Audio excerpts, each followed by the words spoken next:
Boa noite a todos, né? Tá gravando, Michelinho? Sejamos todos bem-vindos. Hoje a gente vai dar continuidade ao nosso estudo do livro Céu e Inferno.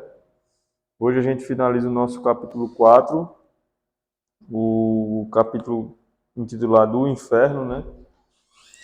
E é a parte do inferno cristão, junto com Micheline, que ela vai finalizar com a gente. Mas antes da gente continuar os nossos estudos, vamos fazer uma prece e vamos fazer também o nosso evangelho para que a gente possa se harmonizar e o conhecimento aos poucos possa ir nos trazendo cada vez mais clareza nos nossos propósitos.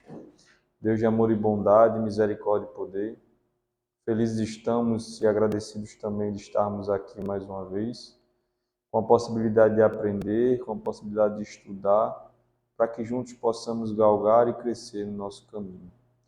Ave Maria, cheia de graça, o Senhor é convosco. Bendita sois vós entre as mulheres, bendito é o fruto do vosso ventre, Jesus. Santa Maria, Mãe de Jesus, rogai por nós, filhos vossos, hoje, agora e sempre, para todos sempre, que assim seja. É através dessa rogativa a Deus, equipe espiritual amiga, que a gente pede a permissão para dar por iniciado mais um estudo desta quinta-feira na Santa e Bendita Paz Divina. O Evangelho é o capítulo 3, há muitas moradas na casa do meu Pai, e o item 6, destinação da terra, causa das misérias humanas. Espanta-se em encontrar sobre a terra tanta maldade e más paixões, tantas misérias e enfermidades de toda sorte, e se conclui disso que a espécie humana é uma triste coisa. Esse julgamento provém do ponto de vista limitado em que se está colocado e que dá uma ideia falsa do conjunto. É preciso considerar que sobre a Terra não se vê a humanidade, mas apenas uma pequena fração dela. Com efeito, a espécie humana compreende todos os seres dotados de razão que povoam os inúmeros mundos do universo. Ora, o que é a população da Terra? Perto da população total desses mundos, bem menos que a de um lugarejo em relação a de um grande império. A situação material e moral da humanidade terrestre nada mais tem que espante, inteirando-se da destinação da terra e da natureza daqueles que a habitam. Far-se-ia dos habitantes de uma grande cidade uma ideia muito falsa se fossem julgados pela população de bairros ínfimos e sórdidos. No hospital não se vêem senão doentes e estropiados. Numa prisão de forçados vêem-se todas as torpezas, todos os vícios reunidos. Em regiões insalubres, a maior parte dos habitantes são pálidos, fracos e sofredores. Pois bem, que se figure a terra como sendo um subúrbio, um hospital, uma penitenciária, uma região malsã, porque ela é ao mesmo tempo tudo isso, e se compreenderá porque as aflições sobrepujam as alegrias. Pois não se enviam a um hospital as pessoas sadias, nem às casas de correção aqueles que não fizeram mal, e nem os hospitais nem as casas de correção são lugares de prazeres. Ora, da mesma forma que numa cidade toda a população não está nos hospitais ou nas prisões, toda a humanidade não está sobre a terra. Como se sai do hospital quando se está curado, e da prisão quando se cumpre o tempo. O homem deixa a terra por mundos mais felizes quando está curado das suas enfermidades morais. Bom, começando aqui pelo final dessa causa das misérias terrenas, a gente vê que a humanidade, né, ou o reino nominal, ele é responsável para que nós, como espíritos, possamos adquirir algumas faculdades, né? Tanto André Luiz, no livro Evolução em Dois Mundos, como Emmanuel, em um livro que agora eu não me recordo o nome, ele fala das faculdades que o princípio inteligente vem adquirindo em cada reino. No reino mineral, o princípio inteligente, que ele ainda chama de germe, porque a gente não consegue entender, mas no reino mineral existe alguma coisa muito parecida com o que eles falam de mônadas celestes, né? De que eles têm a capacidade, eles têm a missão de adquirir ali naquele reino a faculdade de atração. Aí depois o princípio inteligente ele vai passar para o reino vegetal e ele atrai a faculdade da sensação, do sentir. É na transição do reino vegetal para o reino hominal que a gente também começa, o princípio inteligente ele começa a desenvolver alguns órgãos, né, sensoriais, certo? E aí no reino animal, ele desenvolve a questão do instinto, que nada mais é do que uma inteligência sem, não, que nada mais é uma inteligência sem a razão, sem o raciocínio, né? Quando o princípio inteligente atinge um certo ponto de conhecimento e de automatização dos mecanismos necessários para manter a vida, qual seria, né? O respirar, você poder ter o processo de digestão, todos os processos físicos que mantêm uma vida, né? Quando o ser, o princípio inteligente, ele adquire esta capacidade, e aí ele vai para o plano espiritual, né? E André Luiz fala isso muito bem no livro Evolução em Dois Mundos. E no plano espiritual ele sofre algumas cirurgias espirituais muito semelhantes às cirurgias plásticas que a gente fala aqui. Não é que seja muito semelhante, mas é a forma que a gente consegue entender. Esse princípio inteligente ele recebe algumas modificações na sua forma física e ele está apto agora a habitar um corpo físico, um corpo humano, físico não, corpo humano. E aí a gente vai ver na Gênese, né, que uma das possibilidades, né, uma das teorias, eles deixam lá bem claro, justamente que após essa evolução, o princípio inteligente que se tornou agora espírito, é como uma criança que se torna adulta, ela pega emprestado o corpo do macaco para que possa iniciar o seu processo de evolução no mundo, né? E aí a gente também vê que o que influencia a matéria a evoluir é justamente o conhecimento do espírito, né? E ele mostra as causas da miséria da Terra, né? Nada mais nada menos do que o nosso pouco conhecimento. E miséria, ele fala de miséria pelo ponto de vista da gente. Como, por exemplo, um câncer terminal, eu sempre gosto de dizer isso. Eu estava até conversando com uma pessoa, ele dizia assim, meu Deus, fulano escapou fedendo da morte, né? Curou do câncer, né? Aí eu digo assim, poxa, mas por que escapou fedendo, né? Será que a morte é tão ruim assim? Então, que a gente possa entender, a gente trata a miséria porque, como a gente está trabalhando aqui muito bem, a nossa felicidade ela está sempre ligada a algo material, né? Ah, eu tenho um bem material. Ah, não, mas eu não sou ganancioso, eu não sou materialista. Eu só queria estar bem com minha família na minha casinha lá, comendo e tudo mais. Não sou materialista, não. Então, assim, é um processo de evolução, né? E esse processo de evolução vai fazer com que a gente mude as coisas e mude o ponto de vista. Então, é miséria para a gente, mas é muito conhecimento e sabedoria para aqueles espíritos que estão nos governando, né? E é justamente onde a gente chega e vê, poxa, no reino nominal, a gente vai adquirir a faculdade da razão. Nós não somos ainda seres racionais. Haja visto que em qualquer situação a gente perde a cabeça, né? Então, assim, a gente está adquirindo. E eu gosto de lembrar muito a questão do que Micheline fala, que teve uma vez que ela quase foi assaltada, não foi, Micheline? Saindo do centro criado. Mas já pensou se eu desencarnasse daquele jeito? Numa raiva que estava daquele espírito, será que ela não se agarrava e simbioticamente se entrelaçava? Mas é a gente, mas somos nós, né? Tá tudo muito bom, o ar-condicionado tá ligado, o ventilador também, porque se ficar quente a gente vai se estressar. A gente está aqui num ambiente preparado pela espiritualidade. Geralmente, pelo menos da minha parte, quando eu venho ao centro, né, eu me policio um pouco mais do que quando eu não venho. Então, assim, a gente vem preparado para isso. Tudo acontece conforme o planejado. Quando sai do planejado, meu amigo, o mundo acaba. Acaba, né? Então, assim, nós não somos seres racionais ainda. A gente está buscando essa faculdade. E, por fim, né, a gente transcende a raça humana e chegaremos aos seres angelicais, né? São seres que têm dentro deles a divindade, né? Que são os seres que nos governam. Então, quando a gente começa eu gosto sempre de entender isso, de falar isso, porque eu gosto de falar para que eu possa praticar. Quando eu começo a entender que é como eu vejo as coisas como miséria, né, não é o correto, não é o legal, então eu começo a mudar o meu ponto de vista, entender que as misérias nada mais são do que situações para que a gente possa aprender e seguir.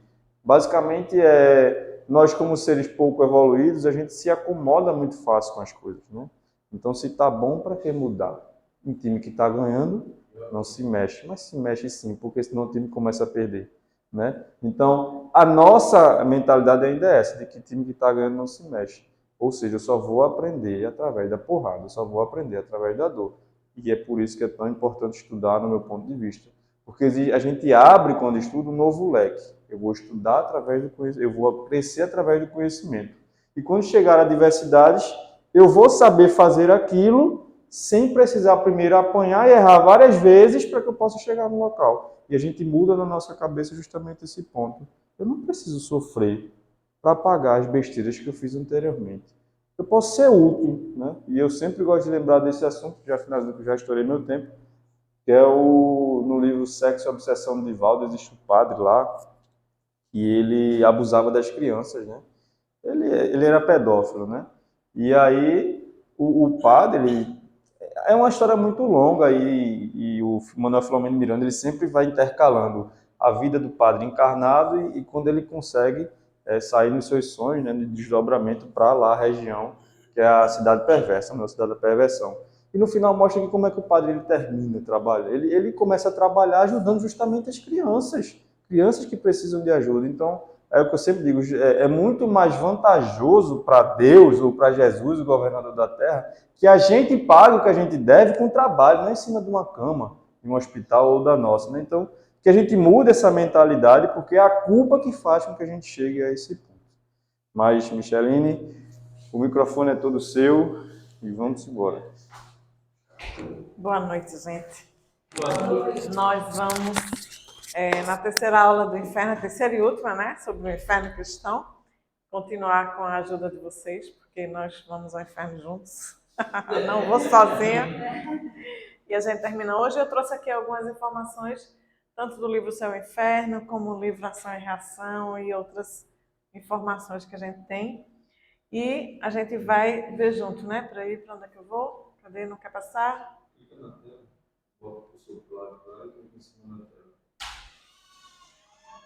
A gente viu a semana passada quando Allan Kardec vem dizer que os espíritos são demônios quando estão os demônios são puramente espíritos quando estão no inferno, porque não estão lá encarnados, né? Não tem corpos lá, então são só espíritos. E que os condenados também ao inferno irão para lá, e a gente viu que quando, pelo ensino da Igreja Católica, a gente morre, fica no mundo espiritual e no dia do juízo final a gente vai ressuscitar no corpo de carne com as deformações que a gente tiver, seja de doença, seja por causa da morte, e vamos ali participar do juízo final. Se a gente for condenado, a gente volta para o inferno naquele corpo de carne para sofrer as nossas punições. Se a gente for eleito, a gente vai para o céu, para o paraíso, ficar com o corpo reformado, novinho, né? A gente volta a ter 20 anos de idade, seja lá o que for. Isso é o que ele vem trazer no livro O Céu e o Inferno, quando ele vem falar do esboço do inferno cristão. Nesse livro, nessa edição da FEAL, ele vem fazer um resumozinho do que o Espiritismo entende, né? Que o inferno não seria um local físico, né? A doutrina espírita demonstra a existência do perispírito e que é constituído de matéria também do mundo espiritual, né? Do local onde nós estivermos. E dizendo que a gente não vai ter essas impressões fisiológicas, a gente não vai ter essas dores físicas, mas principalmente intelecto-morais, né? As sensações dos espíritos são essas. Então, que o nosso inferno seria mais essa questão do sofrimento moral que nós passamos. Santo Agostinho, se a gente for ver os ensinamentos dele, são coisas que não deu para a gente trazer mais, eu fui tirando algumas coisas. Ele diz também aqui no livro Céu e Inferno que ele não concorda que essas penas sejam simplesmente por sofrimentos morais, né? Ele acha que existe mesmo o inferno, um lago de enxofre com vermes e serpentes, né, a comer os condenados lá, e o fogo que vai queimar sem consumir, né? Aquele fogo que vai queimar a gente, arder, doer, mas a gente vai continuar inteiro para continuar eternamente sendo queimado, né? Santo Agostinho, ele dizia que o homem era naturalmente mau, né? Ele tinha essa ideia, e ele foi um dos que levou essa teoria com outros na época dele, de que o homem precisava da corrigenda, né? A criança precisava sofrer para aprender a entrar no caminho do bem, né? Ele tinha essa teoria. E quando morre, pior ainda, né? Você precisa aí sofrer. Aí a gente viu ali na última aula perguntando onde é que está situado o inferno, né? Alguém pesquisou isso? Google, pesquisei. No interior da Terra. Pesquisou? Então diga lá. Está no Google, o inferno? No Google Maps. No mundo virtual? No Google Maps.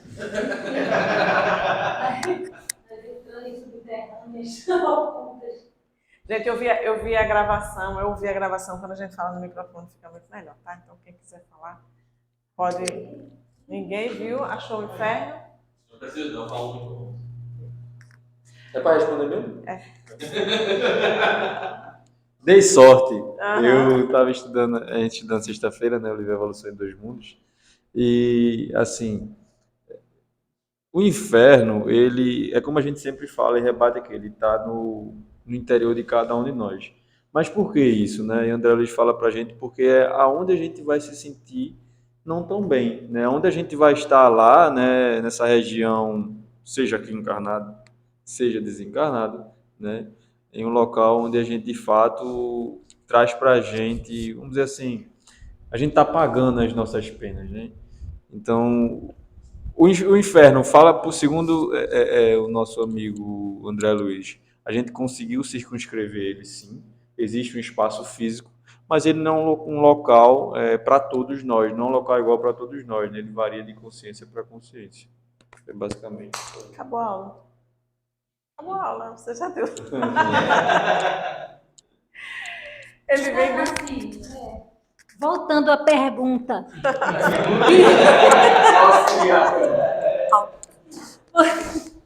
Voltando à pergunta, se o umbral e o inferno, nesse contexto que a gente está falando, são a mesma coisa, no caso de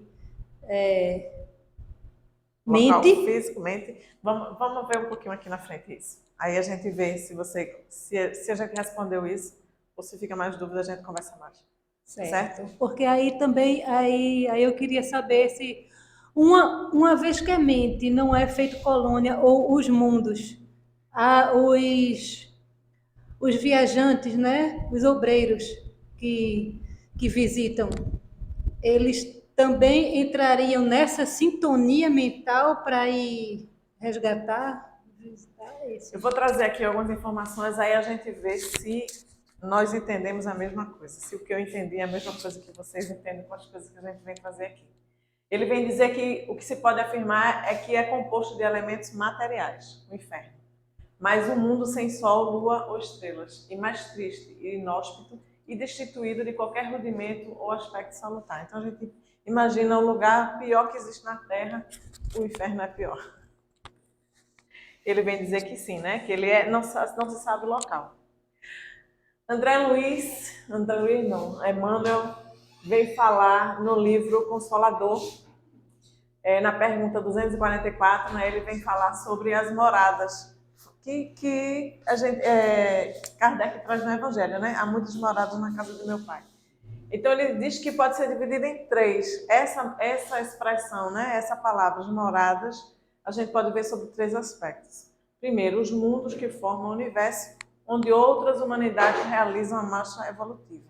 Então seriam mundos, planetas, né, locais onde existe a vida, onde as pessoas, a humanidade, viva como nós. Não que seja materialmente assim como nós, né, mas de alguma forma. Segundo, as diversas zonas espirituais, superiores ou inferiores, além das fronteiras físicas, onde a vida palpita com a mesma intensidade das metrópoles humanas. E terceiro, os vários departamentos da mente, onde se demoram pensamentos e reações, dramas e tragédias, anseios e realidades do espírito. A gente mostra aqui um pouquinho mais, mas pelo meu entendimento, né, dessas informações aqui trazidas. Eu tenho zonas espirituais, onde a gente vai ter zonas inferiores, onde a gente vai ter o inferno. A gente pode dizer que vive no inferno aqui na Terra, não pode? Né? Dependendo da vida que a gente tiver. Como em outras zonas espirituais. E a mente. A gente pode dizer que vive no inferno de acordo com a nossa condição, com o nosso estado emocional, nosso estado de espírito. Não é? Então, acho que a gente pode fazer das duas formas, né? Os dois infernos diferentes. Mas ali na frente a gente fala mais um pouquinho disso. Em relação a esse terceiro ponto aí, os vários departamentos da mente, se a gente for estudar um pouquinho mais a fundo a questão dos corpos, né? E a gente vai trabalhar que existe o corpo mental superior e existe o corpo mental inferior dentro de nós, né?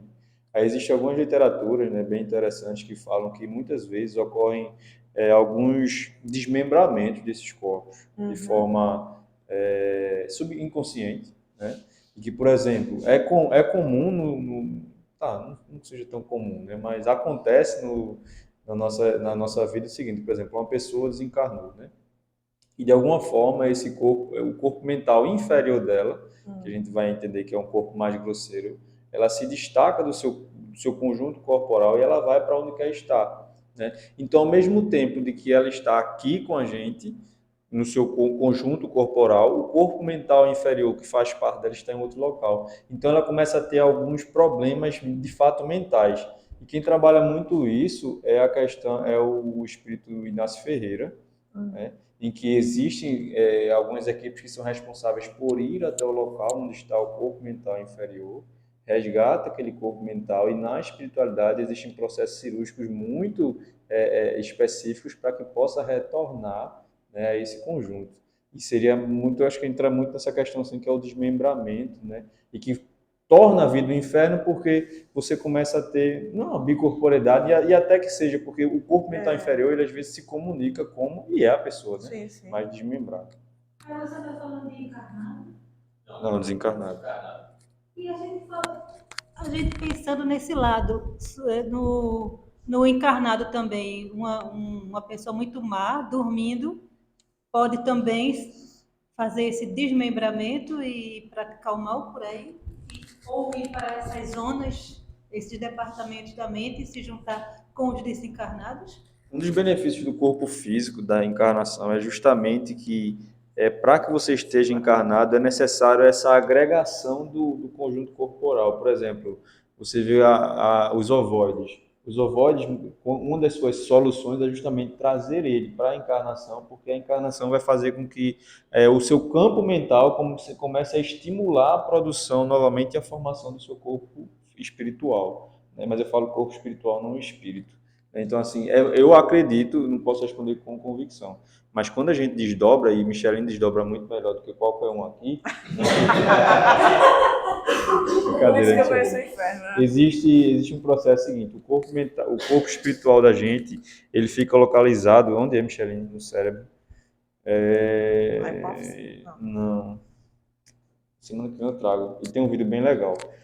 Quando a gente vai desdobrar, começa a sair uma energia muito forte da parte central do nosso cérebro, né? Essa parte energética, ela sai, fica uma bola aqui em cima da gente e automaticamente, através do que André chama de automatismo, ele forma o nosso corpo perispiritual, que é o perispírito, a gente consegue desdobrar, tá? Então, assim, esse desmembramento, eu acredito que só ocorre depois que a gente perde o corpo físico do pretérito.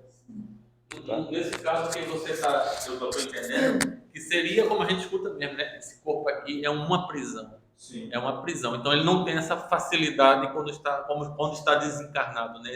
Esse desdobramento desse corpo, não é isso? É isso que eu estou entendendo. Porque isso o André Luiz trabalha muito bem. Quando a gente está desencarnado, os nossos pensamentos, eles são equiparados à nossa respiração quando encarnado. Como assim? Pensou, plasmou. Pensou, ocorreu, né? Claro, né? Nessa simplicidade, né? Mas, assim, existe uma liberdade maior, a questão da prisão. Então, por muitas vezes, o nosso remédio justamente está aqui, que é para que a gente possa reconstituir a nossa forma original, a nossa forma necessária para que a gente possa de fato seguir nosso caminho, né? Então, assim, o que ocorre das deformações, por exemplo, das malformações do corpo, né? Das deficiências, por exemplo, física, um braço, você nascer sem, ou, por exemplo, até vi hoje, nasceu um bebê, isso foi na Índia, não sei, foi um lugar desse que ele tinha duas mãos normais e uma mão aqui nas costas, né? Tu viu? Acho que saiu até essa notícia hoje, eu vi hoje, né? Então, o que ocorre isso? Porque o ser espírito, no plano espiritual, ele plasma essas formas. Uma das propriedades do perispírito é justamente essa capacidade de plasmar. Então, quando ele vai voltar para a Terra, o que é que acontece? a influência dele para a formação do corpo começa a gerar algumas deformações no corpo físico, que é justamente isso que ocorre. Ocorre algumas vezes devido a muitos problemas que a gente faz, né, que aí André Luiz chama de obliteração dos núcleos cerebrais. Nosso cérebro tem pontos específicos que comandam todo o nosso corpo, né? Isso chama-se de encefalização. Aí ele comanda isso. Quando algum desses núcleos se fecham, ele começa a não produzir o que é necessário para uma parte do corpo. E aí, justamente, causa esses problemas. No caso, por isso, quando se numa reunião mediúnica, vai atender um irmão cheio de sofrimento, plasma, algo que ele precisa e sabe, né, dessa forma. Ele está morrendo afogado, aí você plasma, ele está sendo socorrido, tem uma boia, tem algo para mim. E ele vê aquilo ali. É porque são coisas diferentes. Quando você está trabalhando e aí Ricardo pode falar melhor do que eu, quando você está trabalhando na mediúnica, o que muitas coisas acontecem nesse ponto é o choque anímico, ou seja, a mente daquele ser está plasmando aquela situação. Lembra que eu falei de que a respiração, o pulmão no encarnado é o pensamento do desencarnado? A mente daquele ser está plasmando aquela situação, então ele está vivendo aquilo a todo instante. Quando você é trazido para cá, você sofre uma influência, um choque de energia mais forte que faça com que ele volte à realidade. Lembra aquela situação que a gente falou aqui no começo? Ó, encarna, reencarna para que ele possa voltar à sua constituição. Então, quando você vem num corpo de um médium de psicofonia, você leva esse choque e a tendência é que você volte a ter esse choque e condiciona sua mente para o real. Entendeu? São coisas diferentes. Muito bom. Então, as esferas espirituais. Isso é uma foto que a gente acha na internet de um desenho, se não me engano, do livro Nosso Lar, né? Alguma coisa parecida, que as pessoas costumam falar. Então, ele vem explicar essas 7 esferas que em alguns locais explicam. Como, aqui é a ordem, né? Seria o abismo lá, o subcrosta, umbral inferior, as trevas, que estou batendo aqui, né? Que seria outro umbral, que eu fiz. São 4 infernos para 2 céus. Esfera terrestre, umbral, zona de transição, esferas superiores, esferas resplandecentes. Ele coloca até aqui, nosso lar onde está, para a gente entender que o nosso lar não é um mundo superior, né? Nem é. Ele faz também, eu achei um site muito interessante que ele faz essa diferença para a gente entender o que é mundo de transição e o que são essas cidades, esses locais onde a gente fica também em transição. Quer falar alguma coisa aí? Ô, Michelin, tu já achou alguma coisa relacionada ao número 7? Que tudo é 7, 7, 7, 7, 7, 7 corpos, 7... Tu já achou alguma coisa relacionada a isso? Eu nunca achei. É um número cabalístico, né? É a história dos judeus e das... Mas aí eu não sei trazer essa explicação, não. Falando no número 7, né, nesse vídeo do YouTube sobre as 10 pragas do Egito, ele faz um link entre os 40 dias e 40 dias. A gente assistiu isso. Ele liga 40, né? Ele fala 40, 4 vezes 10. E esse? Só que aí o que eu vejo é o seguinte, eu posso explicar qualquer coisa do jeito que eu quiser. E chego ali à conclusão que eu quiser direcionar, entendeu? Eu não gosto muito dessas explicações, não, porque eu vou relacionar tudo que tiver 4, 40, 400, não sei o quê. É por isso que Kardec manda a gente, né, buscar em várias fontes. E muitas fontes dizem a mesma coisa. A tendência está certa. Só um dizer uma coisa. A gente vai pesquisar mais sobre essa questão das pragas para a gente trazer. Eu achei hoje um vídeo de José Larra. Eu gosto muito dele. Então vou escutar o que é que ele tem a falar também para trazer. Eu acho, Teresa, que tu está perturbada desde lá do Egito. Até hoje. Aí eu contei 10. 10 pragas. Tem alguma diferença do que ser um umbral inferior, como aspa, o abismo, em relação ao umbral dos desencarnados? É a mesma coisa? É diferente? Não é o inferno? Não é um umbral? Tem alguma coisa de diferente aí? Ele está direcionando aqui que tem, olha, onde estão localizadas cidades de ciência, onde estão cidades hospitalares, onde estão desencarnados, esse umbral encarnado, e o abismo, ele vai falando aqui. Talvez aqui o umbral inferior seja lá aqueles piores, né? Onde tem mais tem a densidade energética, né? Ele vai falar de magnetismo e tudo mais. Então, Isso tudo em volta que chama órbitas terrestres. eles dividem em camadas, né? Como esferas mesmo, para a gente entender. Aí, eu não sei explicar o magnetismo, a distância. Eles falam um pouco em relação à distância mesmo de quilômetros e tal. Mas aí são coisas que ia trazer muito assunto para a gente. Mas era só para a gente ter uma noção de que existem essas esferas, essas divisões. Ô, Micheline, E o umbral. então quer dizer que esse abismo aí seria o lugar mais profundo em relação a esse inferno? Isso. Ele vem falar de regiões ou esferas espirituais, que são essas que a gente viu agora, localizam-se vizinhas à crosta. Tá vendo? Para a gente saber que é tudo aqui muito pertinho da gente. A gente muitas vezes fica sonhando em ir para o nosso lar, né? Nosso lar ainda está aqui pertinho. Ou alguma coisa mais próxima de nós. No plano extrafísico, né? De diferentes graus evolutivos, caracterizando-se desde simples postos a verdadeiras cidades espirituais. Porque a gente vai ver que nessas esferas você tem cidadelas, onde cuidam, onde tem, como se fossem pontos de socorro, né? Para os desencarnados que estão ali. Então, equipes espirituais trabalham naquele local para ajudar os desencarnados que estão em volta. E a gente vai mostrar um pouquinho ali, num ponto que tem nesse livro Ação e Reação. E podem ser cidades inteiras, né? Como a gente vê no nosso lar. Estas regiões se dividem gradativamente em lugares de sofrimento e ignorância, até aqueles onde o espírito tem estado maior entendimento e é feliz. Então a gente vê, elas são diferentes. Você tem ali locais onde existem, quanto mais inferior, né? Onde tem essa densidade maior, onde tem mais sofrimento, onde os espíritos são mais perturbados, onde o sofrimento é maior, até você vai ver locais onde haja mais felicidade e mais harmonia. Considerando a penitência em sua feição expiatória, quer dizer, a gente vai sofrer ou purgar aquelas coisas que a gente precisa aprender. Existem numerosos lugares de provações na esfera para nós invisível, né? Nós não vemos esses locais, né? Muitas vezes a gente diz que a ciência não encontrou outros mundos, outros locais, porque eles ficam procurando com os nossos olhos, né? E a gente não consegue enxergar esses locais. São destinados à regeneração e preparo de entidades perversas ou renitentes, né? No crime, a fim de conhecer as primeiras manifestações do remoto e do arrependimento, etapas iniciais da obra da redenção.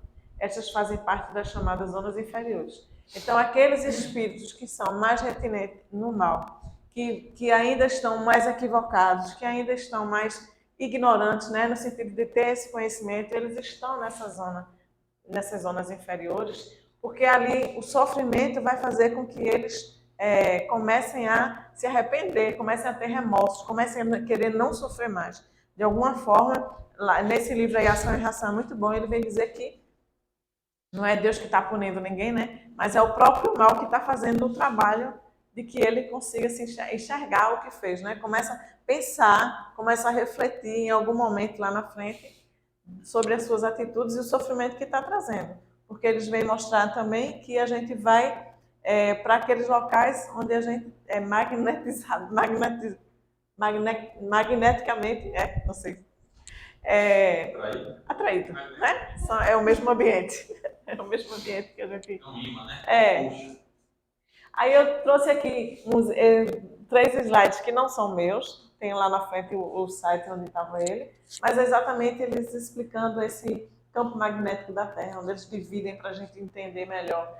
Em esferas, falando do umbral grosso, umbral médio, onde são regiões purgatoriais mais dolorosas, né? Com organizações comunitárias que eles dizem que não se tem muitas notícias em relação a isso. Nesse livro Cidade do Além, no Além. Umbral mais ameno, onde os espíritos do bem localizam com mais amplitude sua assistência e onde estão situadas as moradias.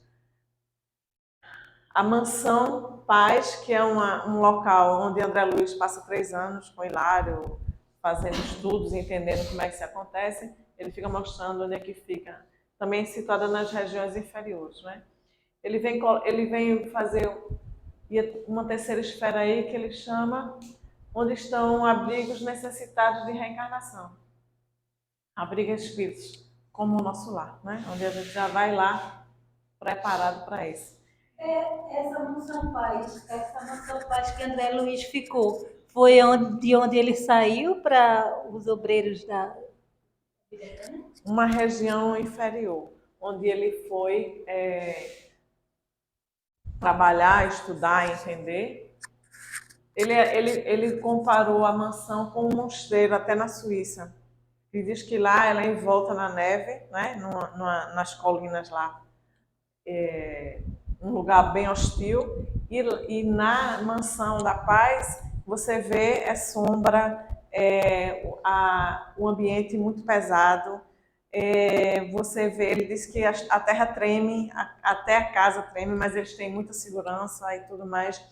E ele diz que a gente vê através das janelas como se fosse vidro. Não é como se fosse vidro. Ele diz que é como um material transparente, mas que não passa. Ele não diz que é vidro. Ele vê pessoas, corpos, né, que estão do outro lado, até como se fossem correntes umas das outras, monstruosas, querendo invadir, querendo falar. Ele diz que o ambiente é horrível, né? Pessoas com muito sofrimento. E ele vem perguntar por que aquelas pessoas estão ali sofrendo, né? E por que não se abre a porta para essas pessoas entrarem, né? Para serem socorridas, para serem ajudadas. E o Drusso, que é o diretor lá é um hospital, escola, ele diz que aqueles espíritos não estão preparados para serem ajudados, né? E que se eles entrarem, eles vão destruir tudo, né? Porque eles têm ali cheio de ódio, cheio de remorso, cheio de culpas, e eles vão destruir tudo que tem ali. Eles não conseguem fazer isso. Então, eles até para ajudar precisa ter ordem, né? Eles, a ordem é uma caridade também. E eles precisam ser preparados, eles precisam acordar para querer ser ajudados. Então, ele diz, é um aprendizado. Ele faz, eu cheguei aqui, ele foi para lá quando desencarnou, passou um tempo, né? Até que começou a ter remorso das coisas que fez e foi estudar, e ele disse, passou por várias profissões, né, para ajudar ali naquele local, naquele hospital, e chegou, e agora, na época que André Luiz estava lá, ele era o diretor da instituição.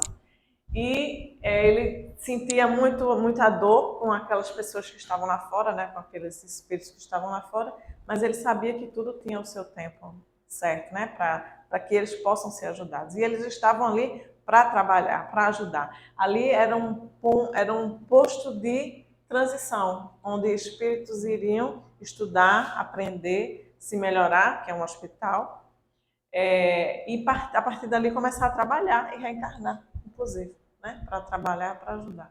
Então ele vem contar, ele fala de coisas horríveis que tem lá naquele local. Ele diz que está sob a jurisdição do nosso lar, aquele local que tem lá. E ele coloca lá, né, André Luiz lá, somos hoje defrontados por grande tempestade magnética. E muitos caminheiros das regiões inferiores são arrebatados pelo furacão como folhas secas no vendaval. Porque ele vem dizendo que aquelas pessoas estão ali perturbadas, desequilibradas, e sentindo, né, toda essa energia que tem ali, estão atraídas umas com as outras, elas estão atraídas para ali. Aí ele diz que as criaturas que se mantêm assim desabrigadas depois do túmulo são aquelas que não se acomodam com o refúgio moral de qualquer princípio nobre. Trazem o íntimo turbilhonado e tenebroso, qual a própria tormenta, em razão dos pensamentos desgovernados cruéis de que se nutrem. Odeiam e aniquilam, mordem e ferem. Ele começa a explicar por que aqueles espíritos não podem entrar, né? Eles vão aos poucos preparando, trabalhando, e aqueles... Então esses espíritos ali estão no inferno. Estão no inferno. Estão no inferno. Ele vem dizer que isso é uma zona infernal. Infernal, né? Não é um local geográfico, é um local que eles se atraem uns aos outros pelo jeito de agir e de pensar, né? Isso. E essa mansão da paz está ali dentro. Está lá, mas ela está localizada na zona infernal, numa daquelas esferas que a gente mostrou ali. Ela tem uma localização. Aí, se a gente fizer uma correlação, por exemplo, os trabalhadores que realmente estão ali na mansão, para lá, ele não é um inferno. Não. Entende? Não. Assim, não é um inferno. mas eles estão numa região infernal, uma Infernal. região de sofrimento. Então a gente vê justamente que é o que a gente está batendo na tecla. O inferno está dentro de cada um de nós. Aí é justamente quando ele fala lá, Micheline, que, por exemplo, a pessoa desencarna, né? Quando ela desencarna, ela não se sente bem, ela não tem nenhum refúgio e nenhum refúgio moral, ou seja, em qualquer lugar, ela vai ser, muitas pessoas, muitos seres quando desencarnam, eles são de fato socorridos e levados para algumas regiões de socorro, só que eles não se sentem bem. Ou eles sentem falta do plano onde eles estavam, da casa onde eles moravam, ou então eles querem ir para um local onde eles se sintam confortáveis com as suas próprias culpas, né? E é o que a gente falou no começo da questão da atração, do magnetismo. Nós adquirimos essa faculdade no reino mineral. A gente é atraído magneticamente por forças que a gente ainda não sabe explicar para os locais onde a gente se assemelha, para que a gente possa sofrer a culpa que a nossa consciência nos acusa a todo instante. Isso. E é justamente esse processo de culpa, atração e sofrimento que a gente se localiza no nosso inferno. Para alguns é este local aí, para outros não. E é justamente a gente não conseguir se aceitar do jeito que a gente é, e por isso a importância, né, que a gente começa também a abrir porta para outros cantos. Né? Hoje ele fala aí, ó, somos hoje defrontados por grandes tempestades magnéticas e muitos caminheiros das regiões inferiores são arrebatados pelo furacão como folhas secas. Né? Eles são realmente pegos de alguma forma. E isso, por muitas vezes, é um processo de que você começa a angariar seres para a escravização, para que eles possam ser trazidos para a costa terrestre, que o inferno foi aperfeiçoado do paganismo para o cristianismo, onde os seres começam agora a influenciar os encarnados para que eles possam também cair. Então a gente vê que as coisas elas começam a se ligar muito, né? E são pequenas leituras e muito suaves que os espíritos começam a mostrar para a gente que, ó, as coisas acontecem desse jeito. Fica ligado, né? É muito interessante, né? Aí eu me lembro de uma situação, numa reunião mediúnica, que o espírito disse mais ou menos assim, que a equipe aqui recolhe ele.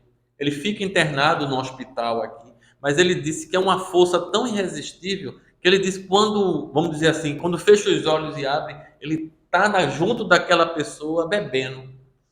Ele vai porque ele tem aquele prazer, ele está ligado ao vício moral ainda.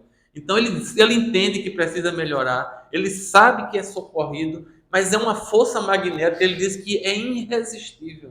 E ele, quando acorda, está lá, junto do obsessor, lá, da vítima, né, encarnada, bebendo. Então é isso que o Bruno está dizendo. A gente é atraído. O vício, ele não conseguiu ainda debelar aquilo no interior dele. Ele reconhece que está precisando de mais ajuda, de mais socorro, e sabe que a equipe espiritual da casa está sempre ali recolhendo ele, trazendo ele, indo, mas ele sabe que um dia ele vai vencer. Agora, ele é que tem que começar a mudar a vibração dele. A gente só pode ajudar, mas a vibração, quem tem que mudar é ele. É mais ou menos isso aí que eu estou entendendo, né? Foi um que falou que veio arrastado, não foi? Acho que vem, né? Todo jeito. Gente, se a gente for estudar o livro Nosso Lar, eu sempre gosto de dizer, quando eu debato sobre esses livros, que os espíritos, eles não é que eles escondem, mas eles omitem algumas informações. Se a gente for de fato estudar o Nosso Lar, a gente vê que André Luiz, na sala de cirurgia, quando ele vai desencarnar, quem socorre ele é a mãe dele. E a mãe socorre ele, mas de repente, André Luiz ele está no umbral. Ele é magneticamente atraído para o local em que a consciência dele o leva.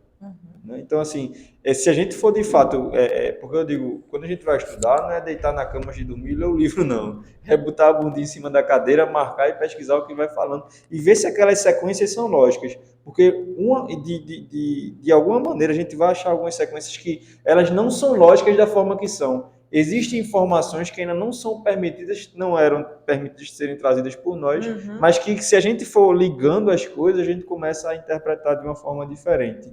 Todos nós, né, temos o socorro merecido, né? Então, assim, vai de acordo com a nossa capacidade. E isso até inconscientemente, né? Às vezes a gente tem a falha moral, porque, por exemplo, André Luiz não se achava um suicida. Ele não se achava consciente, mas lá no interior, no íntimo dele, no subconsciente, ele já sabia que era, né? Então, ele tem arrastado, eu quero lutar, mas é irresistível, porque o subconsciente dele está empurrando ele para isso. É uma luta dele com ele mesmo, né? Que é muito difícil. É o nosso maior inimigo, né? Nosso dia a dia mesmo, a nossa vergonha em relação a alguma coisa que a gente fez de errado no local, faz entende? É só a gente colocar no nosso dia a dia, a gente fez alguma besteira assim, muito grande, né? E a gente tá com muita vergonha. Então, a nossa consciência não deixa a gente ir para ali. E a gente acha de lá. Quer ver uma situação? Você está bem, feliz em casa, ou aqui no centro, tudo bem. Me bota no engarrafamento. Saindo daqui, me bota no engarrafamento aí. Eu caio dentro do inferno. Eu estava num paraíso, eu estava bem, me relacionando, conversando, brincando. Eu saí daqui, pegar ali e pronto. Mudei do paraíso para o inferno em questão de minutos. A gente desarmoniza. Eu vim dele no engarrafamento, eu dizendo de vez em quando soltava uma. De vez em quando soltava uma, dentro do inferno. Por isso que a gente conhece tanto no inferno, né? O nosso lá mesmo, né, quando o André Luiz vê a esposa, né, com outra pessoa lá, e ele, né, é sugado automaticamente para uma zona dessa mais densa. É rápido demais o nosso pensamento. Então, André Luiz e o Hilário perguntam a ele, né? Somos naturalmente constrangidos a pensar na procedência dos que experimentam o mergulho nesse torvelinho de horror. São delinquentes comuns ou criminosos acusados de grandes faltas? Encontraríamos por aí seres primitivos como os nossos indígenas, por exemplo? Então ele vai começar a explicar quem são aquelas pessoas que estão naquela zona infernal mais inferior. Aí ele diz, as densas trevas em torno somente aportam as consciências que se entenebrecem nos crimes deliberados, apagando a luz do equilíbrio em si mesmas. Nestas regiões inferiores não transitam almas simples em qualquer aflição purgativa, situadas em que se encontram nos erros naturais das experiências primárias. Cada ser está jungido por impositivos da atração magnética ao círculo de evolução que lhe é próprio. Então ele vem dizer, não são aquelas pessoas que erraram porque não têm conhecimento das coisas, que erraram por acaso. Não são os nossos indígenas primitivos. São aqueles que erraram porque queriam errar, porque queriam fazer o mal, porque continuaram. Então são os criminosos que ele vem dizer. Ele explica porque, onde é que estão os indígenas. Ele disse que os indígenas estão nas florestas e são socorridos pela equipe espiritual e são ajudados até que consigam entender algumas coisas e reencarnar, né? Aí ele vem dizer depois, asseguro-lhes assim que nas zonas infernais propriamente ditas, apenas residem aquelas mentes que, conhecendo as responsabilidades morais que lhes competiam, delas se ausentaram deliberadamente, com o louco propósito de ludibriarem o próprio Deus. Então, eles fizeram as coisas de propósito, né? O inferno, quer dizer, ele diz aqui, tem conhecimento das suas responsabilidades morais, e mesmo assim, eu estou caindo em erro. O inferno, a rigor, pode ser desse modo definido como um vasto campo de desequilíbrio, estabelecido pela maldade calculada, nascida da cegueira voluntária e da perversidade completa. Aí vivem domiciliados, às vezes, por séculos, espíritos que se bestializaram, fixos que se acham na crueldade e no egocentrismo, constituindo, porém, larga província vibratória em conexão com a humanidade terrestre. Veja só. Estão ligados com a gente. De vez que todos os padecimentos infernais são criações dela mesma. Estes lugares tristes funcionam como crivos necessários para todos os espíritos que escorregam nas deserções de ordem geral, menosprezando as responsabilidades que o Senhor lhes outorga. Então, ele vem dizer que estão diretamente ligados a nós, estão diretamente ligados à humanidade. E que esses locais são necessários, porque é ali que a gente vai aprender, é ali que a gente vai sofrer, até entender que o que a gente está fazendo não é uma punição. Nós somos arrastados para conviver com pessoas iguais, né? Com espíritos iguais. A gente fala pessoa, mas está todo mundo entendendo. Por exemplo, se a gente pegasse um espírito desse e colocasse dentro do nosso lar mesmo, lá, o nosso lar, ele ia ser motivo de desequilíbrio para aquele grupo de espíritos, ia trazer perturbação, confusão, ia ser uma total baderna, ia ser uma desorganização. É o mesmo caso na reunião mediúnica. A gente diz assim, nem todo espírito tem condições de vir a uma reunião mediúnica. Ele precisa ser preparado, porque se abrir a porteira para todo tipo de espírito, vai perder a ordem, vai perder a disciplina, vai ficar uma bagunça.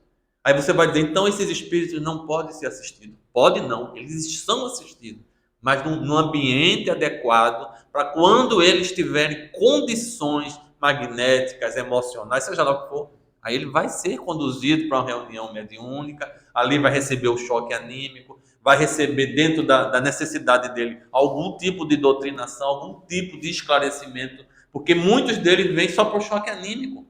Não precisa nem conversar, é aquele choque para ele dar uma revivida ali, ou uma remorte, se for o caso, também podemos chamar isso. Ele recolhe e volta várias vezes até estar apto a conversar. Então, nem todo. A gente quer ajudar, mas tem que saber como ajudar, o momento certo da ajuda. Ele precisa passar, não seria dizer assim, ele precisa passar por esse sofrimento, mas ele precisa passar por essa lapidação, né? Para que ele deixe de ser essa pedra bruta, para ir aos pouquinhos se melhorando e brilhando.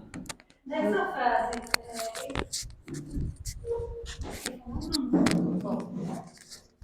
Não, porque a minha pergunta é outra. Se você quiser fazer o link com Como o Ricardo falou, nem todo espírito, aí eu falo assim, o contrário também é verdadeiro. Nem todo grupo mediúnico encarnado tem a capacidade de receber alguns tipos de energia, né?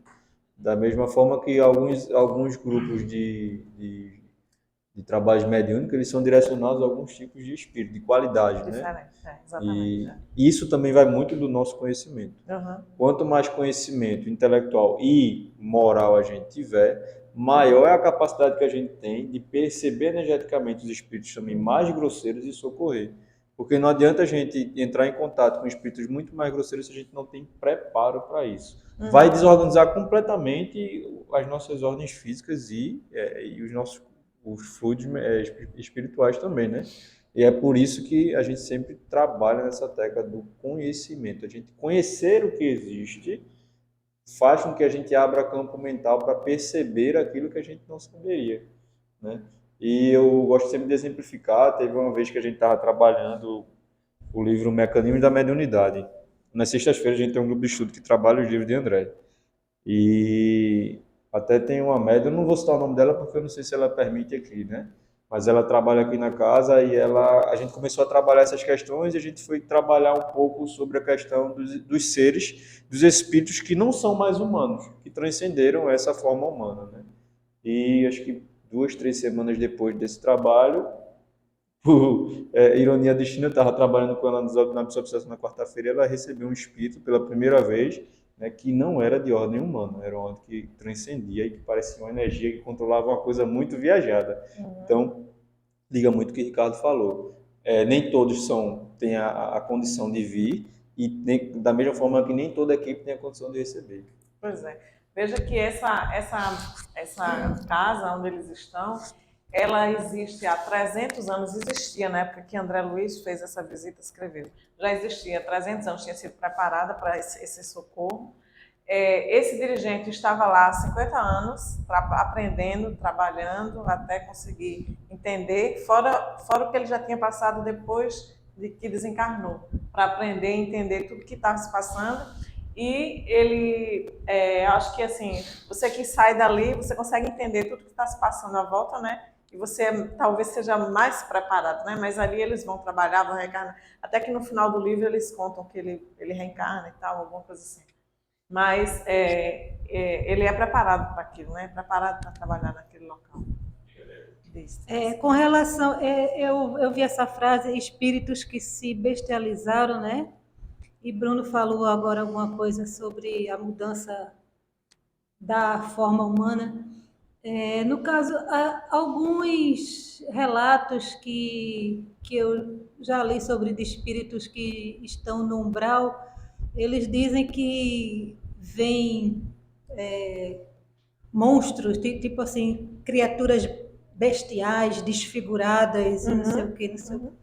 É o espírito que, por tão mal, vamos dizer assim, por tanta coisa incrustada nele, eles assumiram essa forma, ou isso é mais uma materialização, digamos assim, da cabeça de quem está nessa região assustadora de ver outras pessoas desfiguradas? Podem ser várias coisas, né? Nesse sentido, pode ser as duas coisas até, inclusive. Quando eu falo de questão de forma humana, é porque não está mais no reino nominal, né? Como a gente falou das propriedades, é diferente, né? Quando esses seres bestializados, eles são humanos, eles só não têm a forma humana por causa da propriedade do perispírito que ele consegue modificar. Uma das mitologias, dos mitos, né, de que existiam os lobisomens, é justamente seres que têm a capacidade de ver espíritos e viam justamente esses seres modificados em forma de lobisomem. Então, assim, a gente não pode confundir justamente isso. Você modificar a sua forma perispiritual não quer dizer que você não faça parte do reino nominal. Entendeu? Mas é uma forma de grupo. Mas o que ela está querendo saber é por que eles ficam com essa Deixa eu ver se eu forma, né? entendi. Ela falou que esses espíritos, eles veem esses monstros, eles podem ver, pode ser uma criação mental, mas como também André Luiz, ele relata no livro que existem esses monstros lá, né? Esses bichos, que não deixa de ser uma criação mental. A gente, de vez em quando, recebe também nas reuniões mediúnicas, que são os fenômenos de zoantropia. São espíritos que perderam a forma humana, o perispírito se transformou num lobo, numa águia, num porco. E ele vem para a doutrinação, vem receber o choque anímico, para que aos poucos, dentro do possível, ele retorne à sua forma humana. Porque ele se vê como uma águia, como um lobo, ele se vê, ele rosna, ele se olha e vê as garras. Essa mudança foi por quê? Aí é a cabeça, é o sentimento de culpa, é a tristeza, Até é o a hipnose, desgosto. né? Até a hipnose também acontece, né? A hipnose, existe também a parte da hipnose de outros espíritos que conduz ele a pensar você é um lobo, você é um lobo, e começa a conduzir através da hipnose e ele se transforma. Mas aí tem lá dentro dele tem o sentimento de culpa, né? Tem a parte moral dele, que ele está muito perturbado, desequilibrado. Então ele vem numa reunião mediúnica levar esse choque anímico para que aos poucos a equipe espiritual possa fazer com que ele volte à forma humana. E se não conseguir, até no caso de uma reencarnação, como o Bruno falou, a reencarnação vai fazer com que ele volte, vai ser uma reencarnação problemática, sofrida, mas que às vezes é a solução. Então essa questão de ver monstro, de não ver, tem pode ser essas duas condições. Então ele diz aqui, eu não vou ler tudo, mas ele diz aqui que espíritos que já estão com o conhecimento da verdade, da justiça, que são responsáveis pela educação do bem, eles começam a se preparar, estagiam nesses sítios por dias, meses e anos, reconsiderando as suas atitudes antes de reencarnar, né? Que a reencarnação é uma forma de reajustamento, né? Tão breve quanto possível, a gente vai lá para fazer. Então ele diz aqui também que espíritos que acham que são os donos do inferno, né? Tem aqueles que acham que são os manda-chuva, seriam o nosso demônio, né? O nosso satânico, né? Eles acham que tem esse poder infalível também, né? Vivem por tempo indeterminado lá, né? Enquanto você não conseguir fazer essa análise, né? Quando você conseguir trabalhar o remorso, ver que você está errado e tal, você continua ali naqueles locais, né? Criaturas perversas que com eles se afinam, outros mais, né? Embora eles padeçam a dominação, aqui se deixam prender por largos anos. É como a gente está falando da escravização, né? Não sei quem foi que falou aí. E as almas transviadas na delinquência e no vício com possibilidades de próxima recuperação, aqui permanecem em estágios ligeiros ou regulares, aprendendo que o preço das paixões é demasiado terrível. Para as criaturas desencarnadas desse último tipo, que passam a sofrer o arrependimento e o remorso, a dilaceração e a dor, apesar de não totalmente livres das complexidades escuras com que se arrojam as trevas, as casas da fraternidade e assistência como esta funcionam ativos e diligentes, acolhendo-as quanto possível e habilitando-as para o retorno à experiência na reencarnação. Então, à medida que o espírito está ali, mas ele vai começando a entender que ele errou, que ele cometeu vários equívocos, que se arrepende, né? Sente remorso, a culpa. Ele diz, embora ele não esteja ainda totalmente curado de tudo isso, né? Mas ele começa a ser assistido nessas casas que estão nos socorros. Veja que quando ele fala ali naquelas esferas, o nosso lar, por exemplo, que seria uma cidadela, né? Com hospital, com universidades e tudo mais para você se recuperar, está numa esfera diferente dessas zonas infernais, né? Então, são estágios diferentes, de acordo com a nossa evolução, com o nosso conhecimento, com o nosso entendimento. Eu me lembro de um livro, eu não sou feito Bruno e Rosa que decoram o nome do livro, eu tenho essa dificuldade mesmo. Eu sei que eu li um livro sobre esses gênios infernais, né? E nesse livro ele diz que esse espírito que se acha o dono lá do pedaço do inferno, ele faziam 1000 anos que ele não reencarnava. E ele dizia que nunca mais ia reencarnar, porque ele não queria. Aí a gente vai, coitado, não sabe de nada. Se ele está 1000 anos, é porque a equipe espiritual superior está dando o tempo necessário a ele. Porque a reencarnação, ela é obrigatória. Ele vai precisar reencarnar. Só que está dando tempo. Então eu me lembrei quando você falou desses gênios infernais, existe. Eles se acham dono do inferno, são os comandantes, né? Então existe realmente isso. Ele diz, né? Eles acham que são os governantes dali, né? E vão ficar ali por tempo indeterminado. Até quem vai dizer o tempo são eles, né? Eles realmente são donos do tempo deles. Então ele diz: segundo, é fácil reconhecer, se a treva é a moldura que imprime e destaca a luz, o inferno, como região de sofrimento e desarmonia, é perfeitamente cabível, representando um estabelecimento junto de filtragem do espírito, a caminho da vida superior. Todos os lugares infernais surgem, vivem e desaparecem com a aprovação do Senhor, que tolera semelhantes criações das almas humanas, como um pai que suporta as chagas adquiridas pelos seus filhos, e que se vale delas para ajudá-los a valorizar a saúde. As inteligências consagradas à rebeldia e à criminalidade, em razão disso, não obstante admitirem que trabalham para si, permanecem a serviço do Senhor, que corrige o mal com o próprio mal. Por esse motivo, tudo na vida é movimentação para a vitória do bem supremo.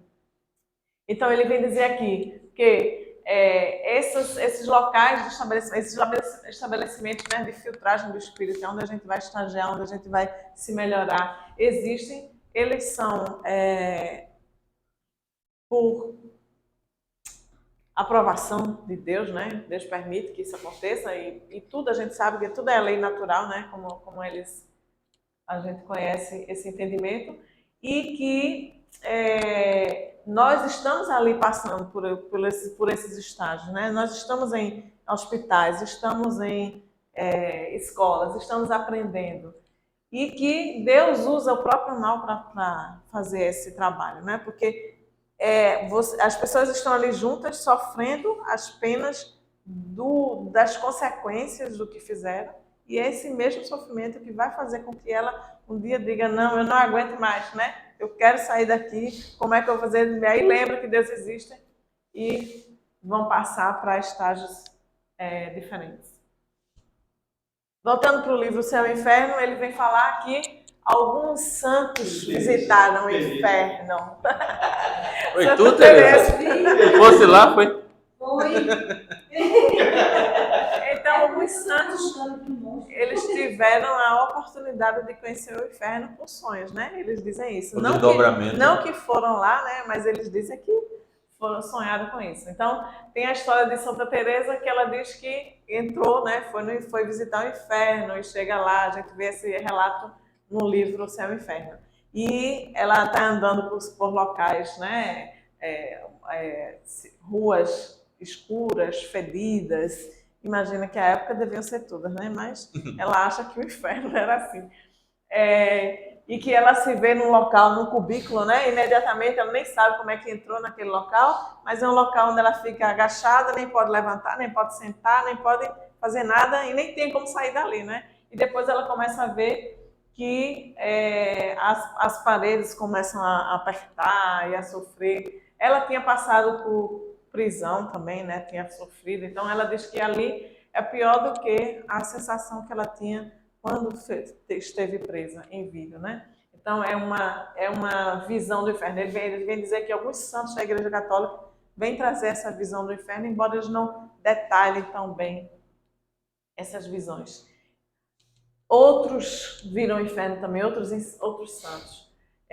Viram planícies cultivadas por camponeses famintos, que nada.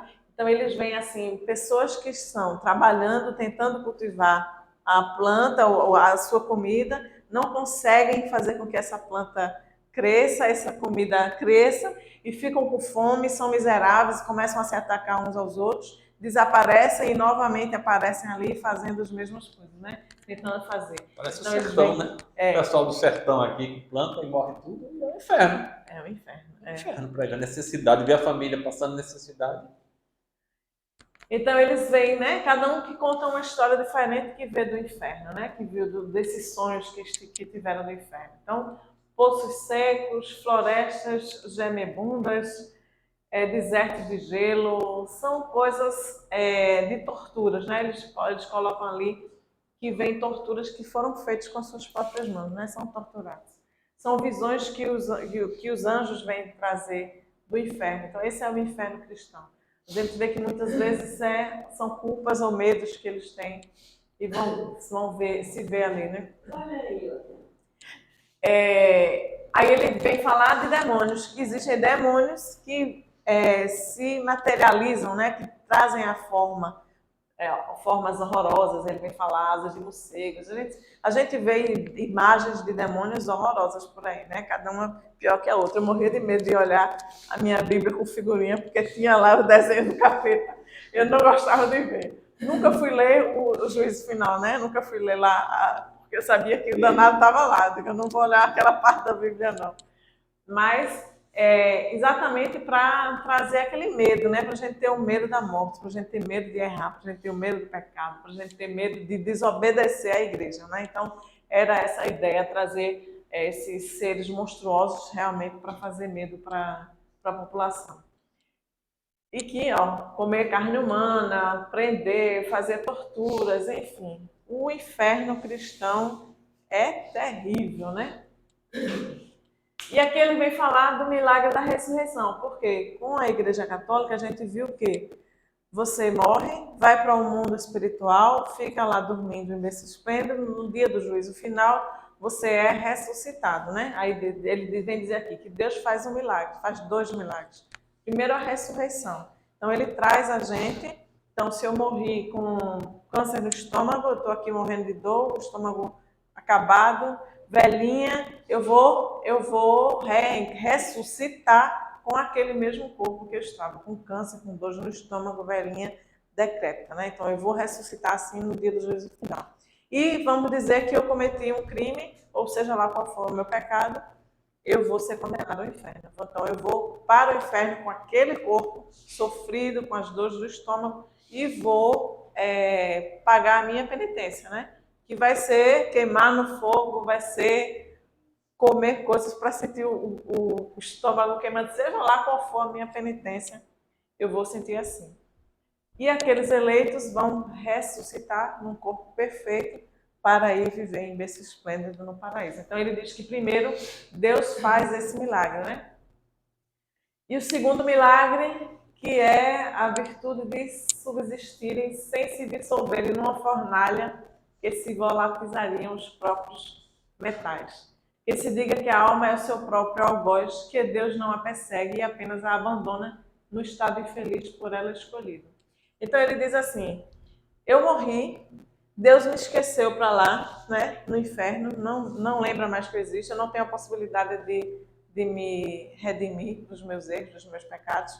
Deus me esqueceu para lá, mas ele não me esqueceu eternamente, ele ainda vai fazer com que eu sofra eternamente, né? Então, ele vem falar, além da ressurreição... A gente, voltando para nossas reuniões mediúnicas, é muito comum a gente chegar a espírito dizendo assim, Deus esqueceu de mim. Eu estou sofrendo porque Deus esqueceu de mim. Eu não tenho nem coragem de falar o nome dele. Ele está no inferno, para ele está no inferno, porque inclusive Deus, que era o maior, nosso Pai, me esqueceu. Veja que sofrimento. E ele diz aqui, mas o que se diz da alma e das penas espirituais não se pode de modo algum dizer dos corpos e das respectivas penas para a perpetuação das quais já não basta que se conservem passivos, mas ao contrário intervenha e atue sem que eu sucumbiria aos corpos. Por que a revolta dele? Porque ele disse, você morreu, Deus lhe abandonou lá, né? Esqueceu de você, você não tem a oportunidade de reparar o seu erro, mas Deus não vai esquecer de você, ele vai buscar você lá, trazer você, ressuscitar você para você continuar com dor e depois vai fazer você ir para o inferno para você sofrer mais. Então, é um Deus que a gente não consegue entender, né? Eu prefiro o Deus, o inferno pagão era muito melhor. Eu ficava o dia todo enchendo um balde furado. Pelo menos, né, eu estava trabalhando, estava fazendo alguma coisa. Aqui é exatamente o que ele está falando, né? Que ele vem trazer a gente para a gente ressuscitar com aqueles corpos em sofrimento para que a gente ali vá sofrer, né? Aí ele diz aqui, esses corpos raquíticos, prontos a voltarem ao pó de onde saíram, outorgam propriedades que nunca tiveram, a imortalidade, né? Esse dom que em sua cólera dizei antes em sua misericórdia retirará Adão a sair do Éden. E esse completo segundo milagre, né? Quer dizer, ele tirou a eternidade de Adão, a imortalidade de Adão, e faz com que a gente, depois de morto, seja imortal, né? É uma coisa, É muito né? confuso, né? Mas tá dando para entender, né? Não, tá dando. A lógica do Mas cristianismo. Deus aí está ilógico, né? Então, Adão, quando imortal, era invulnerável, deixando de ser invulnerável quando tornou-se mortal. A morte seguia de perto a dor. A ressurreição não nos restabelece, pois nem nas condições físicas do homem inocente, nem nas do culpado, sendo antes uma ressurreição das nossas misérias somente, mas com acréscimo de misérias novas, infinitamente mais horríveis. Então, a gente ressuscita, traz de volta os nossos sofrimentos para a gente sofrer infinitamente mais, né? Então, ele vem dizer que o inferno cristão é muito pior que o inferno pagão, né? Então, ele vem falar, não era pouco Deus ter abandonado, né? Ele ainda vai buscar. Então, ele vem dizer aqui, né, nesse resumo do céu e inferno, que Deus acaba sendo um algoz, né? Deus acaba sendo um capataz do mal ou o próprio diabo, né? Porque ele vai fazer com que a gente sofra, ele vai trazer sofrimento, ele vai trazer condições para que a gente sofra mais. Não basta simplesmente deixar que a gente morra e fique para lá. Ele vai buscar de volta que é para você sofrer agora sim eternamente. Por isso que ele fala do segundo milagre, né? Que agora eu vou deixar você imortal para que você sofra no fogo do inferno. Esse é o inferno cristão, gente. Veja se Jesus veio ensinar isso para a gente. Aí ele diz, dissemos com razão que o inferno dos cristãos excedera o dos pagãos. Efetivamente, no Tártaro você vê culpados, torturados pelo remorso ante suas vítimas e seus crimes, acabrunhados por aqueles que espezinharam na vida terrestre. Vemos-los fugirem à luz que os penetra, procurando em vão esconderem-se aos olhares que os perseguem. Aí o orgulho é abatido e humilhado, trazendo todos os estigmas de seu passado, punidos pelas próprias faltas, a ponto tal que, para alguns, basta entregá-los a si mesmos, sem ser preciso aumentar-lhes o castigo. Isso já acontece conosco, né? A gente já sabe que é assim. Quando a gente se sente culpado de uma coisa que a gente fez, a gente fica ali remoendo a culpa, sofrendo, e não tem nada que ninguém diga que vai tirar da gente aquela culpa, né? A gente fica ali... Exatamente. Então, no inferno pagão era exatamente isso. Precisa nem piorar mais isso, né? Você não precisava fazer outro. A pessoa por si só já estava se punindo, né? Já sofrendo. Então, a gente vem dizer que o inferno cristão é 1000 vezes pior, né? Ou infinitamente, né? Não é nem 1000 vezes, é infinitamente pior que o inferno pagão. Aí ele vem falar... Então, ele vem dizer aqui que quando o êxtase, né? Ele diz que algumas pessoas viam, né, médios e tudo mais, em êxtase, aquele inferno e tudo mais. Então, ele vem falar que nesse estado de êxtase é a mais incerta de todas as revelações, porque o estado de sobreexcitação nem sempre importa o desprendimento da alma tão completo, que impõe a crença absoluta, denotando muitas vezes um reflexo de preocupações da véspera. Então, a gente vai falar ali da mediunidade, né? Quando eu entro ali naquele estado, eu vejo coisas, eu vou dizer que viu o inferno, como aqueles santos, né, que disseram que viram o inferno. Então a gente não pode crer fielmente naquela situação. Porque se eu sou um médium, estou em êxtase, eu vou trazer as minhas ideias, né? Se eu acho que o inferno é desse jeito, né, vai influenciar muito o meu pensamento. Se eu pensar diferente, vai influenciar. Então tem que ter muito cuidado com essas visões, né? É o que eu estou entendendo do texto. Pronto, gente. Eu não falo mais nada. Agora vocês. Eu ainda tenho ali. Ainda tenho.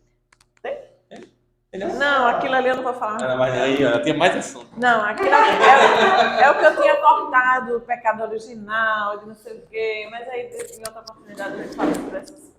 Essa visão do inferno cristão, né? Não da profunda que falou. Estou pegando, falei. Que está ali o fogo do inferno, aquelas coisas todas. Isso aí é a visão totalmente da Igreja Católica e de pessoas que fizeram isso, pessoas da própria igreja. Porque eu até terminei de ler um livro hoje, Em Nome de Deus, no tempo da Inquisição. Sim. O infeliz do padre. Ele Era tanta coisa que ele fazia, que ele era atrás dos médios na época, que os médios não eram ditos como médios, que tinham a passividade, pegava aquelas pessoas, levava para os bispos, o pessoal da Inquisição, ele aumentava, ele dizia que ia queimar no fogo do inferno. Aí tinha um jovem lá, ele revelou a mediunidade com uns 18 anos. Ele tinha prisão perpétua ou a fogueira. Aí disse, esse vai dar muito trabalho para a gente se ficar numa prisão perpétua por causa da idade. Vamos logo queimar na fogueira. Aí quando ele foi queimado na fogueira, aí lá vem o lado da espiritualidade do livro, né? A equipe espiritual absorveu ele, deu todo o preparo, fez isso, aquilo, outro, depois foi esclarecendo coisas de vidas passadas, porque ele chegou ali, né? É como diz assim, aí eu estava num assunto e num assunto. Aí eu estava conversando, estavam falando uns amigos meus, não porque a Bíblia, porque isso, porque aquilo outro, aí eu disse, tá certo, Jesus deixou os mandamentos. Mas cada discípulo, cada pessoa que escreveu da sua maneira e da sua interpretação. Porque tem isso, você nunca pega a mesma mensagem e escreve do mesmo jeito. Sempre bota um ponto, uma vírgula, uma palavra. Não é só isso, né? Assim. Olha, gente. E aí, quem quer falar mais? A gente falou muita coisa. A gente falou muita coisa sobre o inferno. Se eu chegasse hoje no inferno, quer falar? Ainda não cheguei. Venha participar, o inferno aqui, venha. O nosso inferno somos nós quem fazemos. A partir do momento que eu venho vivendo na minha vida certinha, cumprindo com as minhas obrigações, com os meus deveres, o meu dever de cidadão, dentro das leis, as leis normais criadas pelos homens, e dentro das leis divinas, eu estou no céu.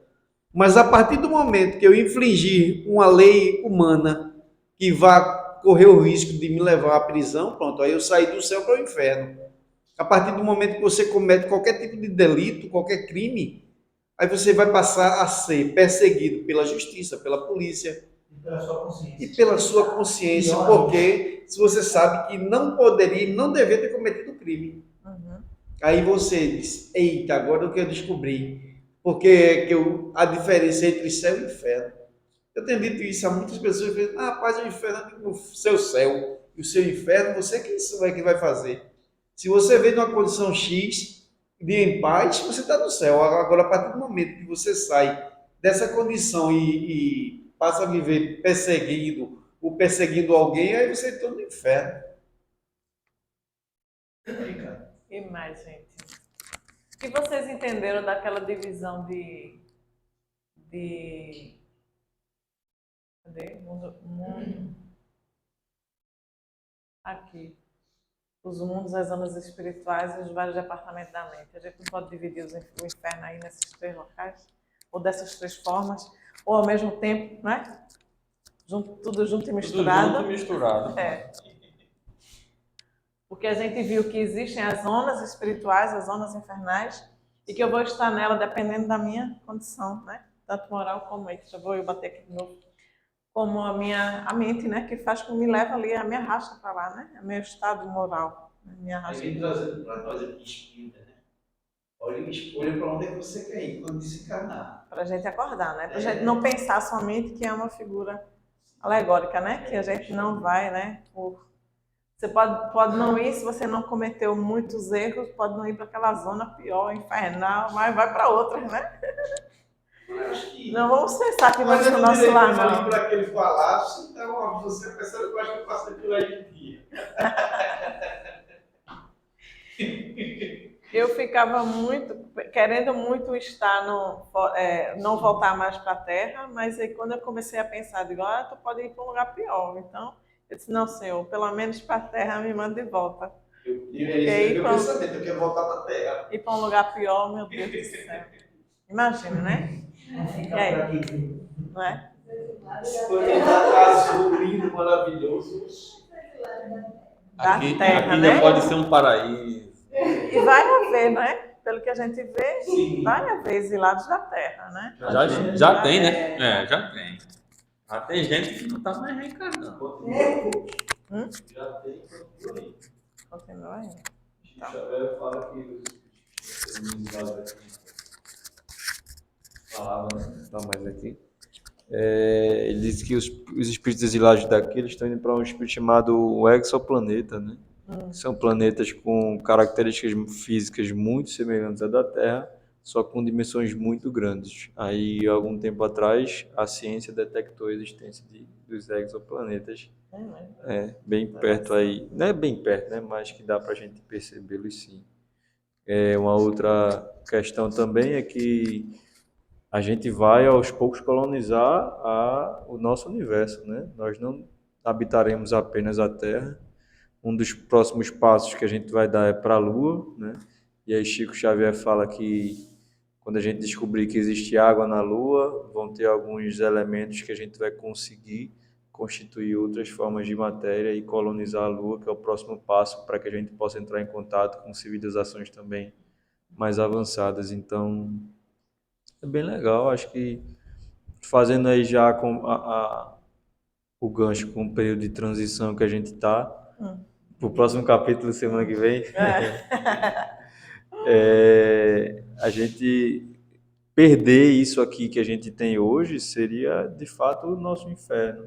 Já pensou a gente chegar num local onde é pedra, areia, com a civilização primitiva e a gente traz aí os livros que falam sobre isso. Eu até falei que os três, uma semana tem o Exilados por Amor, Exilados de Capela e Jornada dos Anjos, mas tem também a Caminho da Luz, tem a 2000, tem vários, né? E a gente perceber que hoje a gente tem tudo muito bom, aguinha quente, né? A gente dorme num lugar legal, para se locomover a gente tem aí os meios de transporte, seja eles públicos ou privados. Se a gente precisar ir para a China, a gente já tem como ir, né? E de uma hora para outra a gente perder tudo, né? Aí é aquilo que a gente estava conversando no começo, né? É justamente Adão e Eva perderem o paraíso. É justamente essa história da perda do paraíso que a gente começa a entender como o exílio dos capelinos para a Terra. A gente até trabalhou sexta-feira passada, não foi, Michelino, lá no nosso grupo de estudo, a influência dos capelinos na nossa civilização, né? As 4 raças adâmicas, né? E mostra que eles influenciaram positivamente, principalmente os egípcios, né? Que vieram aqui para a Terra trazer a sua evolução intelectual e a sua evolução moral. E por eles terem sido exilados, mas eles já tinham sim um relativo conhecimento moral. Talvez, não sei, não posso fazer essa comparação, mas já fazendo, talvez alguns religiosos aqui que utilizam da religião de forma negativa, talvez sejam eles exilados. Mas todos os egípcios, né, eles já voltaram para a capela com uma conversa que mostra o Emmanuel no livro A Caminho da Luz, que Jesus Cristo conversa com eles, né, dizendo que se eles contribuírem dessa forma, abre aspas, rapidamente eles voltarão para a terra onde eles amam, né? Foram 4, vamos dividir assim em 4 níveis de espíritos exilados, dos quais alguns deles, acho que os piores, né, os menos evoluídos, já continuam aqui ainda. Aí já é uma concepção minha, né? Claro, com algumas coisas que eu estudei. Muitos deles somos nós espíritas, né? Que estão aqui ainda.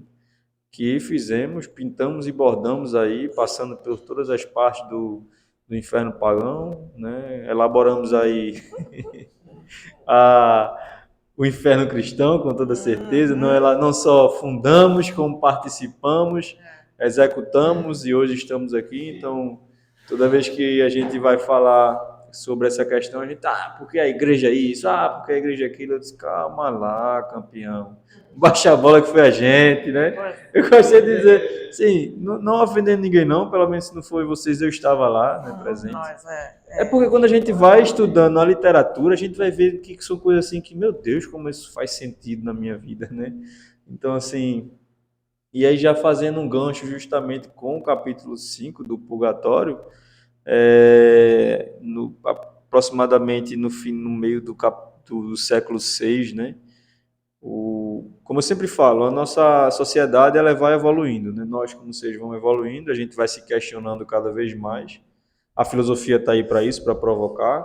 A religião, para que a gente possa retornar a Deus de uma forma mais íntima, como era nos reinos anteriores ao Hominal, e a ciência que tenta acompanhar, mas não consegue acompanhar a evolução do pensamento, mas ela vai solidificando os nossos aprendizados, né?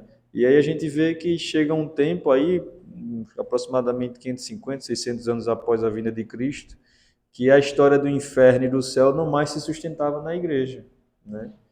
E aí, como forma de dar continuidade e perpetuar o seu império, é instituído o purgatório, né? Ou seja, porque não existia felicidade, né? Se a gente for ver na nossa família, sempre existe o desviado, né? No caso da minha sou eu, viu?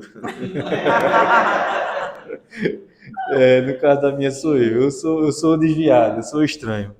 Então, sempre existe o desviado. Então, assim, você tem um filho que é desviado, você vai para o céu e seu filho vai para o inferno, automaticamente o pai e a mãe que se prezem vão no inferno ficar com o filho. Então, basicamente, o céu iria ficar vazio e o inferno cheio, né? Então, essa história de céu e inferno não mais conseguiu suprir a fome da gente do crescimento, né? Isso é um fato. Então, a igreja ela institui o purgatório, uma região que fica entre o céu e o inferno, que serve para a gente purgar ou limpar, né, os nossos pecados, os nossos erros, as nossas culpas, né? E aí? E aí o Espiritismo vem dizer que essas são as zonas espirituais que ficam ao redor da Terra. Acabou a aula, já vamos para o capítulo 6, Ricardo, já... Vamos começar? Já começa semana que vem. E aí os espíritos vão nos mostrar que nada mais nada menos do que os planos espirituais, né? Algumas literaturas nos mostram que os abismos e trevas ainda vivem comparado a nós, vamos lá, acho que século XIV, século XIII, é como vivem eles atualmente, né? A gente fala de tempo aqui também, isso é um pouco mais complicado, mas também é necessário que a gente toque, a gente pode entender que, por exemplo, o Ricardo fala, o espírito veio e está há 1000 anos sem reencarnar. 1000 anos terrenos ou não? Ele não Né? não diz não. A gente começa a perceber, já vamos encerrar, a gente começa a perceber que depois da chegada aí do avanço da ciência no início do século XX, né? O Einstein, ele traz com a teoria da relatividade geral um conhecimento muito legal que para a gente ainda não era tido como um sucesso, é que o tempo ele não é absoluto. O tempo ele passa diferente, né? É no grupo de estudo que a gente desenvolve isso, tá, gente? Eu já dei uma aula lá, onde eu li um livro chamado Na Próxima Dimensão, de Inácio Ferreira, codificado por Carlos Bacelli.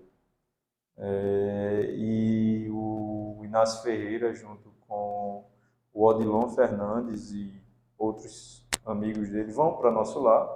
Lá eles encontram André Luiz e do nosso lar, André Luiz ele comanda um local que é responsável por coordenar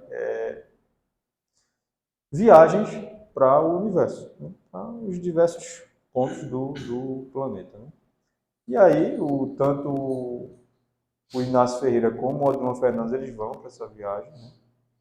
E aí eles não podem ficar muito tempo lá, porque a atmosfera, quanto mais elevada, mais inóspita para o nosso organismo. Haja vista que quando os astronautas vão ir para a Lua ou para qualquer outro... Para a Lua, né? Outro lugar não. Para as estações, isso mesmo. Eles têm que usar todos aqueles aparatos, né? Então eles passaram lá um pouco mais, aproximadamente 2 minutos, nesse plano aí.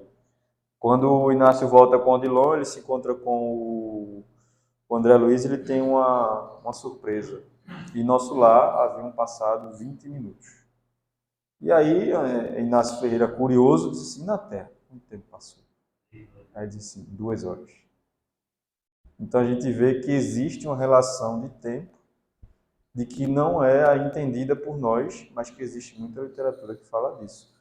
Uma das explicações, por exemplo, dos espíritos aqui, quando chegam, minha família me esqueceu, eu reencarnei faz 1 semana. 1 semana no tempo que você vive, mas na Terra não. Eu fiz uma relaçãozinha de 3, um cálculo besta, depois eu mostro para vocês. Enquanto se passa um ano em esferas de mesmo nível de nosso lar, aqui na Terra já se passaram 6. Então, existe essa situação sim. Ah, Bruno, você está viajando? Posso ser. Mas eu estou utilizando dados em que são fornecidos por espíritos que, de fato, no meu ponto de vista, são confiáveis e por médios também que são confiáveis. Né? Existe uma questão, é 180 e pouco do Livro dos Espíritos também, que falam sobre isso, sobre essa questão de Júpiter, que é o planeta mais evoluído da Terra, né? E sobre essa relação também do tempo. Então, assim, há muito pano para manga, há muita coisa para a gente estudar.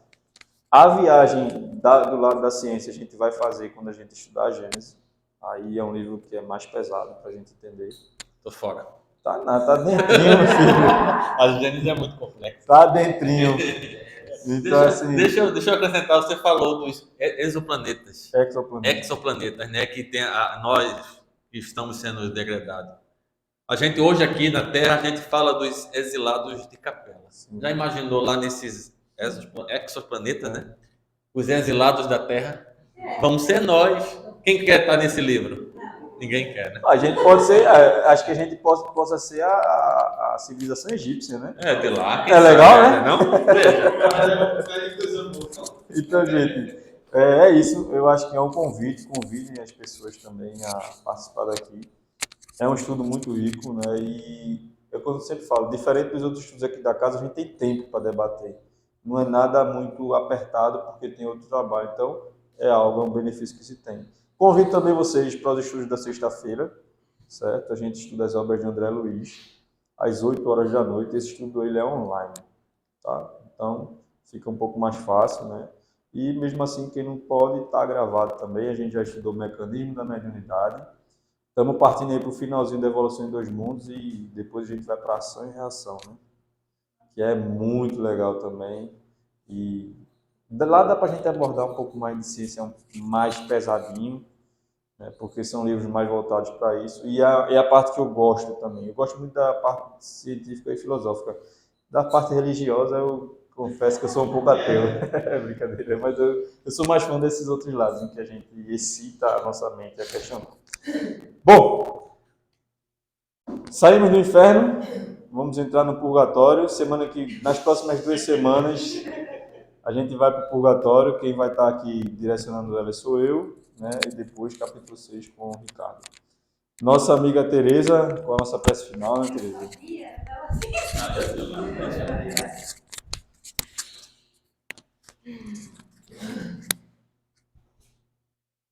Obrigada, Jesus.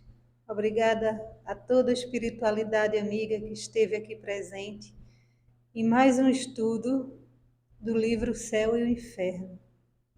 Que possamos acolher todos os ensinamentos aqui passados e estarmos em sintonia, dia após dia, com os ensinamentos do Mestre Jesus.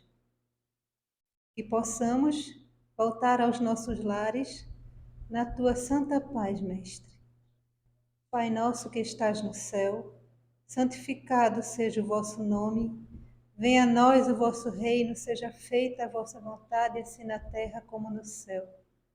O pão nosso de cada dia nos dai hoje. Perdoai as nossas ofensas, na medida em que perdoamos a quem nos tem ofendido. E não nos deixeis cair em tentação, mas livrai-nos do mal. Amém. Com essa rogativa, devolvo a palavra ao dirigente Bruno. Paz, luz e harmonia para todos nós.